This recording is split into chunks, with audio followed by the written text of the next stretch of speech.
Hi friend, welcome to the SOC class today.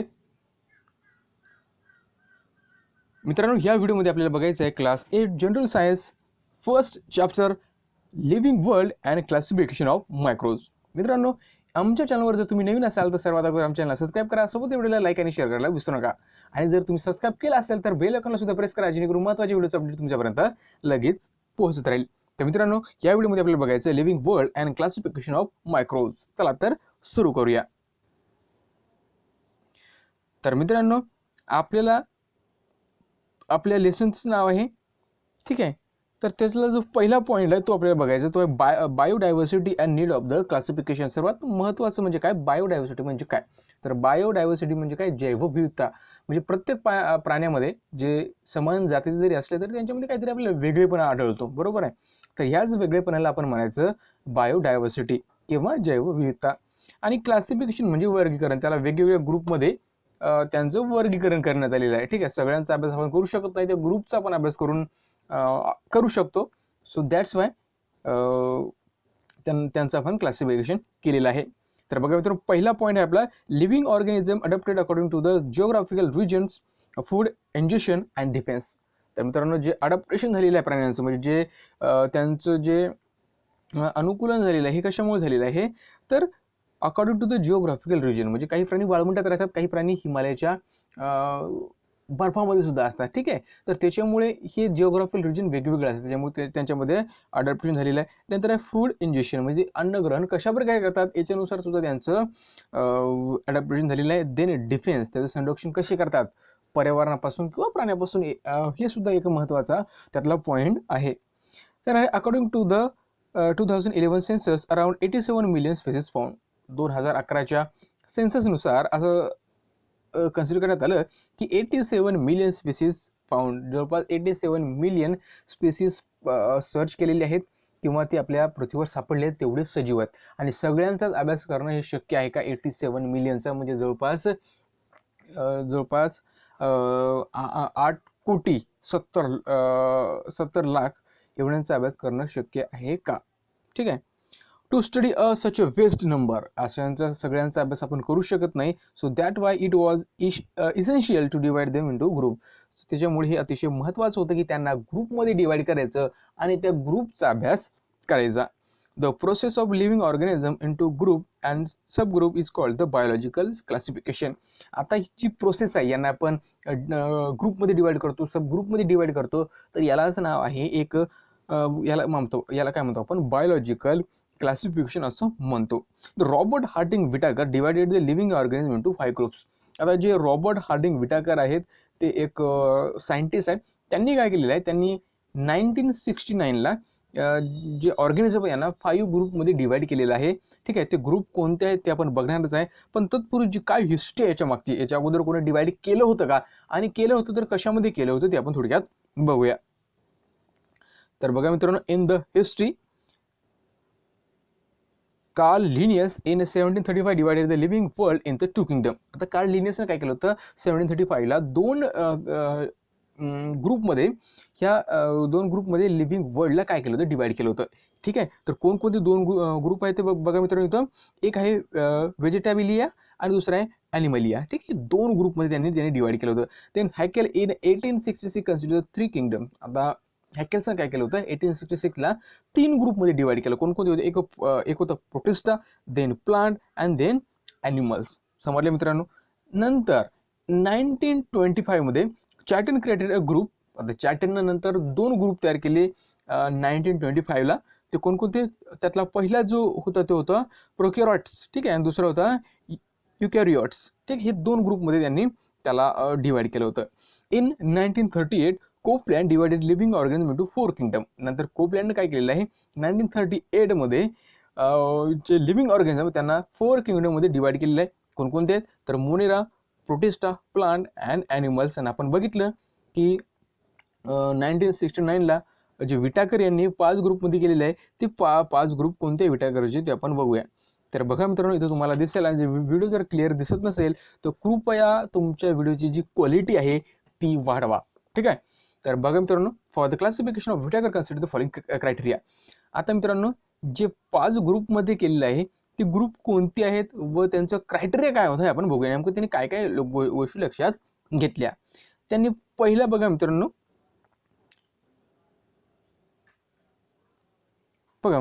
त्यांचे 5 group कोणते आहेत. तर पहिलं आहे complexity of the structure. Complexity of the structure म्हणजे ज्यांची पेशीची रचना कशी आहे, ठीक आहे, किती जटिलता आहे, त्यावरून त्यांनी 2 प्रकारच्या पेशी तिथं सांगितलेले आहेत. ठीक आहे, कोणकोणत्या पेशी आहेत तर प्रोकॅरियोटिक ही पहिली पेशी सांगितली आहे त्यांनी. स्ट्रक्चर पहिलं स्ट्रक्चर आहे आणि दुसरं आहे युकॅरियोट्स. बघा आता हे काय, तुम्ही काय म्हणाल हे काय आहे, ठीक आहे, हे 2 काय तर हे मित्रांनो, हे 2 काय आहे तर हे 2 पेशीचे स्ट्रक्चर आहेत, ठीक आहे, ध्यानात ठेवा. Then complexity of the organism, त्यानंतर युनिसेल्युलर आहे आणि मल्टीसेल्युलर आहे. काय आहे आता कॉम्प्लेक्सिटी ऑफ ऑर्गॅनिझम असतात ते कशा प्रकारचे असतात, ते युनिसेल्युलर असतात, काही मल्टीसेल्युलर असतात. मोड ऑफ न्यूट्रिशन म्हणजे पोषणाचा प्रकार, द प्लांट्स ॲटोट्रॉपिक, ठीक आहे, फोटोसिंथेटिक, तर जे प्लांट असतात ते कसे असतात तर ते ॲटोट्रॉपिक असतात म्हणजे स्वयंपोषी असतात, ते स्वतः तयार करतात, ठीक आहे, कोणत्या प्रोसेसद्वारे तर फोटोसिंथेसिसद्वारे.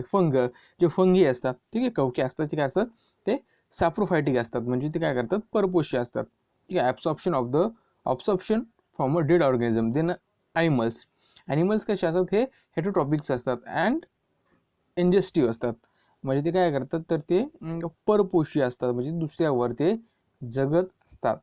लाईफस्पॅन म्हणजे त्यांचा जीवनाचा लाईफस्पॅन कसा आहे, ते प्लांट प्रोड्युसर आहे, ॲनिमल कन्झ्युमर आहे, फंगी डिकम्पोजर आहे, ठीक आहे, ध्यान ठेवा. प्लांट प्रोड्युसर म्हणजे ते काय अन्न निर्माण करतात, ॲनिमल्स काय करतात त्याला कन्झ्युम करतात आणि फंगी काही डिकम्पोजर आहेत म्हणजे ते काय करतात तर एखादा म्हणजे त्याला आपण मराठीमध्ये विघटक म्हणतो, ठीक आहे. त्यानंतर आहे फायलोजेनेटिक रिलेशनशिप. आता फायलोजेनेटिक रिलेशनशिप म्हणजे काय तर बघा मित्रांनो, प्रोकॅरियोटिक अँड युकॅरियोटिक, ठीक आहे, हे दोनामध्ये म्हणजे त्यांचं रिलेशन दिले आपल्याला. त्यानंतर आहे युनिसेल्युलर टू द मल्टीसेल्युलर, ठीक आहे, एक त्यांचं वर्गानुवंशिक संबंध आहे, ठीक आहे. तर मित्रांनो आता आपल्याला बघायचं आहे लिव्हिंग ऑर्गॅनिझम कोणकोणत्या 2 ग्रुपमध्ये डिवाइड केले आहेत महत्त्वाचे आणि त्यांच्यामध्ये काय काय, तर हे आपण बघितलं.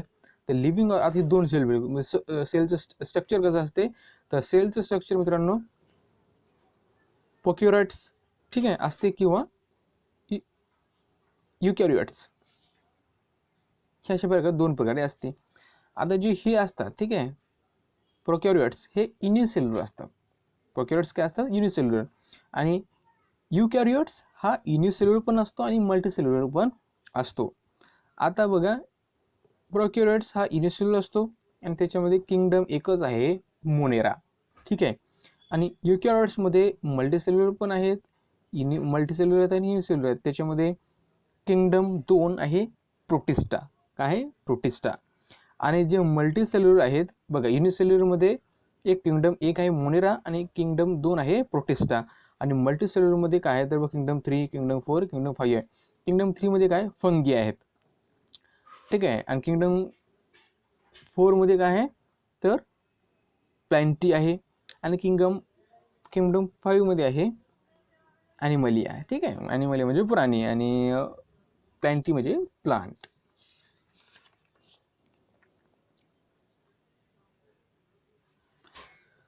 तर मित्रांनो बघा किंगडम फर्स्ट मोनेरा. आता किंगडम फर्स्ट मोनेरा कुठं बघितलं आपण तर बघा मित्रांनो कोणत्या याच्यात ते तर किंगडम फर्स्ट मोनेरा हाय म्हणजे तो येतो प्रोकॅरियोट सेलमध्ये आहे तो, ठीक आहे, प्रोकॅरियोट सेल, त्याच्यामध्ये तो युनिसेल्युलर आहे. बघूया तर बघा मित्रांनो हे सर्व आहेत तुम्हाला दिसतात किंगडम मोनेरामध्ये येणारे सजीव. तर बघा the curd look in to the microscope, ज्यावेळेस तुम्ही दही किंवा ताकाचा थेंब जर मायक्रोस्कोपमध्ये बघितला you will find that the some rod like microbes, काही रॉड लाईक मायक्रोब्स तुम्हाला दिसतात, जसं की इथे तुम्हाला दिसतात, ठीक आहे. हे जे मायक्रोब आहेत त्यांना म्हणतो आपण लॅक्टोबॅसिली बॅक्टेरिया. त्यांचं नाव काय आहे जे दह्यामध्ये सापडतात किंवा ताकामध्ये सापडतात त्याचं नाव आहे लॅक्टोबॅसिली बॅक्टेरिया म्हणतात, ठीक आहे. आता अशा प्रकारचे जे बॅक्टेरिया असतात हे बॅक्टेरिया कसे असतात हे किंगडम मोनेरामध्ये असतात, ठीक आहे, किंगडम मोनेरामध्ये असतात, ठीक आहे, जे रॉड लाईक असतात. आता याची कॅरेक्टरिस्टिक काय, म्हणजे यांची लक्षणं काय काय, तर बघा ते युनिसेल्युलर आहेत. सर्वप्रथम काय आहे, जे किंगडम मोनेरामध्ये जे काही ऑर्गॅनिझम आहेत ते कसे असतात, युनिसेल्युलर आहेत. दुसरं ते ॲटोट्रॉपिक और हेटरोट्रॉपिक्स, म्हणजे ते स्वयंपोषी पण असतात किंवा परपोषी पण असतात. And these are prokaryotic cell without distinct nucleus. आता याला कुठलं न्यूक्लियस नसते, प्रोकॅरियोटिक सेल जे असतात त्याला कुठलं निश्चित असं न्यूक्लियस नसते. ठीक आहे, हे ध्यानात ठेवा. त्याच्यानंतर आपण बघूया kingdom two protista. Kingdom two protista, आता हे प्रोटिस्टा येते इथं, म्हणजे आपल्याला इथं दिसेल प्रोटिस्टा म्हणजे येईल आपलं युकॅरियोट सेलमध्ये येते आणि ते सुद्धा युनिसेल्युलर आहेत. ठीक आहे, याच्यामध्ये बघा, when a pond water drop took under the microscope, we find some motile microbe with irregular shapes. जर तुम्ही पाण्याचा एखादा थेंब घेतला डबक्यात साचलेला आणि जर तुम्ही मायक्रोस्कोपमध्ये बघितला तर तुम्हाला काही तिथं त्याच्यामध्ये काही असे हालचाल करणारे सजीव तुम्हाला आढळतील. तर तेच आहेत काय, त्याला आपण अमिबा असं म्हणतो. आता यांची कॅरेक्टरिस्टिक काय, तर अमिबा हे unicellular with the enclose nucleus, म्हणजे हे युनिसेल्युलर असतात आणि तुम्हाला सांगितलं याला एक न्यूक्लियस असतो. काय असतो, न्यूक्लियस असतो. आणि सिडोपोडिया असतो. सिडोपोडिया म्हणजे बघा केसासारखे स्ट्रक्चर दिसते, याच्यामुळे ते हालचाल करू शकतात.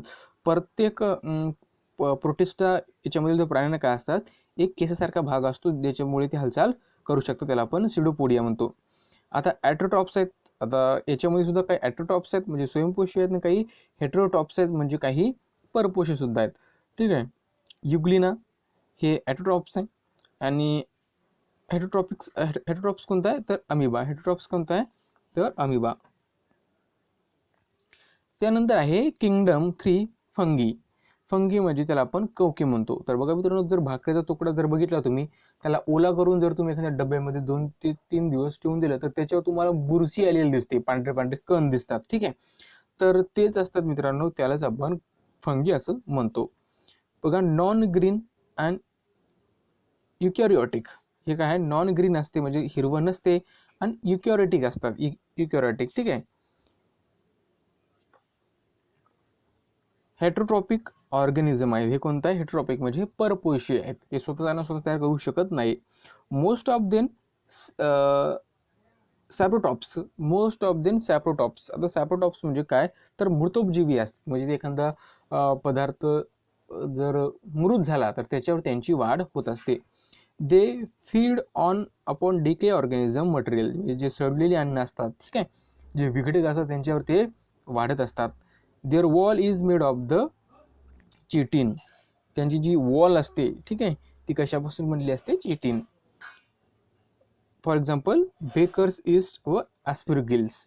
तर बघा म्हणजे तुम्हाला फंगस दिसते, त्यांची इथं नावं दिली आहेत, काय म्हणतात त्यांना ते.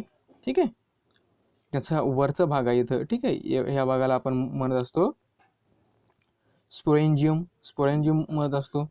नंतर याचा हा डेटासारखा भाग दिसतो तुम्हाला एखाद्या फांदीसारखा, तर त्याला आपण मित्रांनो स्पोरेंजिओ 4 म्हणतो, स्पोरेंजिओ 4. नंतर जो भाग खालचा दिसतो मला याला हायफा म्हणतात. ठीक आहे, हे तेवढं महत्त्वाचं नाही आहे. ठीक आहे, त्यानंतर मित्रांनो आपल्याला बघायचं आहे क्लासिफिकेशन ऑफ मायक्रोब्स. आता जे सूक्ष्मजीव आहेत त्यांचं क्लासिफिकेशन कसं झालेलं आहे, तर बघा मित्रांनो, जे क्लासिफिकेशन झालेलं आहे ते सुद्धा 2 सेलमध्ये झालेलं आहे. पहिलं झालेलं आहे प्रोकॅरियोट्स, ठीक आहे, त्यानंतर आहे युकॅरियोट्स 2. प्रोकॅरियोट्समध्ये आहे बॅक्टेरिया, युकॅरियोट्समध्ये आहे प्रोटिस्टा, फंगी आणि अल्गी. तर अशा प्रकारे त्यांचं वर्गीकरण झालेलं आहे. मायक्रोब जे म्हणजे सूक्ष्मजीव असतात. तर बघा इथं साईज बघ, 1 मीटर म्हणजे 10⁻6 मायक्रोमीटर. ठीक आहे, 1 मीटर म्हणजे 10⁻9 नॅनोमीटर, हे ध्यानात ठेवा. त्यानंतर मित्रांनो आता जे सूक्ष्मजीव आहेत आपण सर्वात अगोदर बघूया बॅक्टेरिया. तर बघा मित्रांनो, हे सर्व बॅक्टेरिया तुम्हाला दिसतात. तर बॅक्टेरियाची साईज असते 1 मायक्रोमीटर टू द 10 मायक्रोमीटर. बघा 1 मायक्रोमीटर ते 10 मायक्रोमीटरमध्ये बॅक्टेरियाची साईज असते. हे युनिसेल्युलर असतात, इंडिपेंडेंट असतात, पॅरासाइट ऑर्गॅनिझम असतात. Sometime many bacteria together form the colonies, आणि खूप एकत्र येऊन त्यांची कॉलनी सुद्धा ते फॉर्म करतात. Bacteria cell is a prokaryotic with cell wall. आता हे प्रोकॅरियोटिक सेल आहेत, but distinct nucleus or cell organelles are absent. तुम्हाला अगोदर सांगितलं आहे जे प्रोकॅरियोटिक सेल असतात त्यांच्यामध्ये डिस्टिंग जे न्यूक्लियस असते ते ॲबसेंट असते. They reproduce the simple binary fusion. ते काय करतात, ते रिप्रोड्यूस होतात सिम्पल बायनरी फ्युजननं ते काय करतात, एकाचे दोन, दोनाचे तीन त्यांचं संख्या वाढवतात. In favourable condition bacteria grow vigorously and can double their number in 20 minutes. त्यांच्या जर एखादं वातावरण जर त्यांना जर सूट झालं तर ते 20 मिनिटामध्ये डबल होऊ शकतात. तर मित्रांनो बॅक्टेरिया दिलेले बघा इथं, coccobacillus, vibrio, spirillum, coccus, ते बॅक्टेरियाचे प्रकार आहेत, इथं नाव दिले आहेत. त्यानंतर मित्रांनो आपल्याला बघायचं आहे प्रोटिस्टाची साईज दिलेली आहे अप्रॉक्सिमेटली 200 मायक्रोमीटर यांची साईज आहे. तर protozoans are found in a soil, fresh water and sea water. जे प्रोटोझोआ असतात हे आपल्याला मातीमध्ये किंवा पाण्यामध्ये किंवा समुद्राच्या पाण्यामध्ये आपल्याला सापडत असतात. Some are found in the body of organism and are pathogenic. आणि जे काही सापडतात ते आपले काय सापडतात, तर ते आपल्याला एखाद्या प्राण्याच्या शरीरावर सुद्धा ते आपल्याला सापडतात. So these are unicellular organism with a eukaryotic cell. आता हे आहेत ते हे युनिसेल्युलर आहेत. प्रोटोझोआ कसा आहे, एक युनिसेल्युलर आहे, पण हा कशामध्ये येतो, तर हा प्रोकॅरियोटिक सेलमध्ये येतो. There is a great variation in a cell structure, organs of locomotion and modes of nutrition among the protozoa. तर त्याच्यामध्ये थोड्याच प्रमाणात व्हेरिएशन आपल्याला पाहायला भेटते. स्ट्रक्चर, ऑर्गन्स ऑफ लोकोमोशनमध्ये हालचाल करण्याचं ऑर्गन्स आहेत त्याच्यामध्ये सुद्धा आपल्याला वेगळ्या प्रमाणामध्ये जे प्रमाण किंवा त्याच्यामध्ये आपल्याला पाहायला भेटतं. This organism reproduce by a simple cell division. आणि सिम्पल सेल डिव्हिजन हे यांचं रिप्रोडक्शन करू शकतात. ठीक आहे. तर बघा मित्रांनो कोण कुठे सापडते, free living in dirty water. Dirty वॉटरमध्ये बघा आपल्याला अमिबा, पॅरामिशियम नावासारखे आपल्याला सजीव तिथं सापडत असतात. हे प्रोटोझोआ आहेत. ठीक आहे. प्लाझ्मोडियम वायवॅक्स याच्यामुळे मलेरिया होतो. ठीक आहे. युग्लिनामुळे हे ऑटोटॉक्सिक आहे. हे सर्व बघायचे आपण, तेवढे काही विशेष नाही आहे ते. त्यानंतर बघायचे मित्र आपल्याला फंगी म्हणजे कवके. आता याची साईज अप्रॉक्सिमेटली दिली आहे 10 micrometre to the 100 micrometre. So these are found on decaying organism, matter and dead bodies of a plant animal. म्हणजे एखादा प्राणी जर सडला किंवा मेला तर त्याच्या शरीरावर यांची वाढ होत असते. These are eukaryotic organism. Some are unicellular and other are visible with the naked eye. आता हे सर्व कसे असतात, ते युनिसेल्युलर असतात आणि त्यातले काही आपल्याला उघड्या डोळ्यांनी सुद्धा दिसतात. Saprotrophic absorb their food from decaying organism. ठीक आहे. डिकेइंग ऑर्गॅनिक मॅटर म्हणजे तो आता बघा मित्रांनो वर दिला आहे, एक दिलं आहे सॅप्रोट्रॉपिक म्हणजे काय मित्रांनो, जे ऑर्गॅनिझम असतात, जे डेड झालेले प्राणी असतात त्यांच्यावरती वाढतात व त्यांचं पोषण त्यांच्या माध्यमातून करतात, त्याला आपण सॅप्रोट्रॉपिक म्हणतो. ठीक आहे. Absorb their food from decaying organism matter. Okay. They reproduce sexual and asexual by the cell division or by the budding. ते कसे असतात, त्यांचं रिप्रोडक्शन म्हणजे त्यांचं जे वाढतात त्यांच्यासारख्या शिशू निर्माण होतो. कशामुळे, तर असेक्शुअल किंवा सेक्शुअल दोन्हीमुळे होतो. By the cell division. आता सेल डिव्हिजन सेक्शुअल पण होते आणि असेक्शुअल पण सुद्धा होते. For example bakers yeast. ठीक आहे. Mushroom, candida etcetera. त्यानंतर आहे अल्गीमध्ये बघा मित्रांनो, दे आर अक्वॅटिक. आता अल्गी जे असते हे अक्वॅटिक असते, म्हणजे पाण्यातील हे एक वनस्पती आहे. युकॅरियोटिक युनिसेल्युलर ॲटोट्रॉपिक ऑर्गॅनिझम म्हणजे हे युकॅरियोटिक सेलमध्ये येते, हे युनिसेल्युलर आहे. अँड ॲटोट्रॉपिक ऑर्गॅनिझम म्हणजे स्वयंपोषी आहे. Photosynthesis is carried out with the help of the chloroplast present in the cell. आता याच्यामध्ये काय असते, क्लोरोप्लास्ट असते. याच्यामुळे ही वनस्पती काय करते, स्वतःचं अन्न स्वतः तयार करते. फॉर एक्झाम्पल कोलेरा किंवा कॅल्मिडोमोनास. ठीक आहे. Very few species of large are unicellular, most of them are multicellular and visible with the naked eye. आता ह्याच्यामध्ये दोन प्रकार आहेत, काही युनिसेल्युलर आणि काही मल्टीसेल्युलर सुद्धा आहे, ध्यानात ठेवा. त्यानंतर आपला शेवटचा टॉपिक आहे ते आहे व्हायरसेस. आता व्हायरसेसची बघा मित्रांनो, अगोदरच आपण व्हायरसनं परेशान आहे, कोविड-19. ठीक आहे, कोरोना व्हायरस. आणि चला बघूया व्हायरसेस काय असतात ते. तर मित्रांनो याची साईज जवळपास 10 नॅनोमीटर. बघा सगळं बॅक्टेरिया हे मायक्रोमीटरमध्ये असतात आणि व्हायरस हे नॅनोमीटरमध्ये, म्हणजे बॅक्टेरियापेक्षा, फंगीपेक्षा, सर्वापेक्षा हे खूप स्मॉल असतात. अप्रॉक्सिमेट 10 मायक्रोमीटर आहे, बरोबर. 10 नॅनोमीटर टू द 100 नॅनोमीटर याची साईज असते, खूपच स्मॉल असतात. Generally viruses are not considered as a living organism or they said to be organism at the edge of the living and non living organism. आता जे viruses असतात हे कसे असतात, सजीव नसतात. बघा, ध्यान ठेवा, व्हायरसेस सजीव समजल्या जात नाहीत, पण ते कशाच्या मधात आहेत, तर ते लिव्हिंग अँड नॉन लिव्हिंग ऑर्गॅनिझमच्या मधामध्ये आहेत. जसे आपण म्हणतो ना, तुझं ठीक आहे, म्हणजे ते सजीव पण आहेत आणि निर्जीव पण आहेत, त्याच्याला आपण त्या दोघांमध्ये आहे असं समजूया. They are studied under the microbiology. They studied under the microbiology. तर मायक्रोबायोलॉजीमध्ये आपण व्हायरसेसचा अभ्यास करत असतो. व्हायरसेस आर एक्स्ट्रीमली मायन्यूट, ते खूपच लहान असतात. They are up to 10 to 100 times smaller than the bacteria. ते बॅक्टेरियापेक्षा 10 to 100 टाइम्स स्मॉलर असतात. And they can be seen only with the electron microscope. ते फक्त आपण इलेक्ट्रॉन मायक्रोस्कोपनंच बघू शकतो. They are found in the form of the independent particles. ते इंडिपेंडंट पार्टिकलच्या फॉर्ममध्ये आपण त्याला बघत असतो. The viruses is long molecules of DNA. त्यांचा एक लॉंग मॉलिक्यूल असतो, ठीक आहे, DNA. त्याला आपण डिऑक्झी रायबो न्यूक्लिक ॲसिड असं म्हणतो, और RNA म्हणजे रायबो न्यूक्लिक ॲसिड असं म्हणतो. Covered by the protein coat. आता हे दोन असतात, DNA आणि RNA, त्याचा एक कोट असतो त्याच्यावर, ठीक आहे, बाजूने. The viruses survive only in the living plant or animal cell and produce their own proteins with the help of the host cell and create their numerous replica. बघा, आता व्हायरसेस त्यांची संख्या कसं वाढवतो, तर बघा मित्रांनो, हा काय करतो, प्लांट सेल और ॲनिमल सेलमध्ये तो काय करतो, त्यांचे जे प्रोटीन्स आहेत त्या प्रोटीनची संख्या वाढवतो. कशामुळे वाढते, ते तर निर्जीव आहेत, पण ते काय करतात, ज्या आपल्या समजा एखाद्या प्लांट सेल किंवा ॲनिमल सेलवर जे बसल्यानंतर त्यांच्या मदतीनं त्यांची प्रोटीन्स वाढत असतो.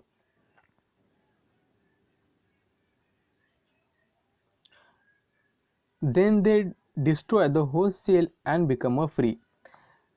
These free viruses again infect the new cells. Viruses cause many diseases to plant and animal. तर मित्रांनो, हे व्हायरसेस जे असतात ते काय करतात, एखाद्या सेलवर बसल्यानंतर ते त्यांची प्रोटीनचं काय करतात, प्रोटीन डेव्हलप करतात आणि अशा प्रकारे प्रोटीन त्यांनी प्रोड्यूस केलं की त्यांची संख्या पण वाढते. तर मित्रांनो, that's all we have learn in this lesson. Thanks for watching. But before that, if you haven't subscribed my channel, so first subscribe my channel and then press the bell icon for latest video update. Thanks for watching.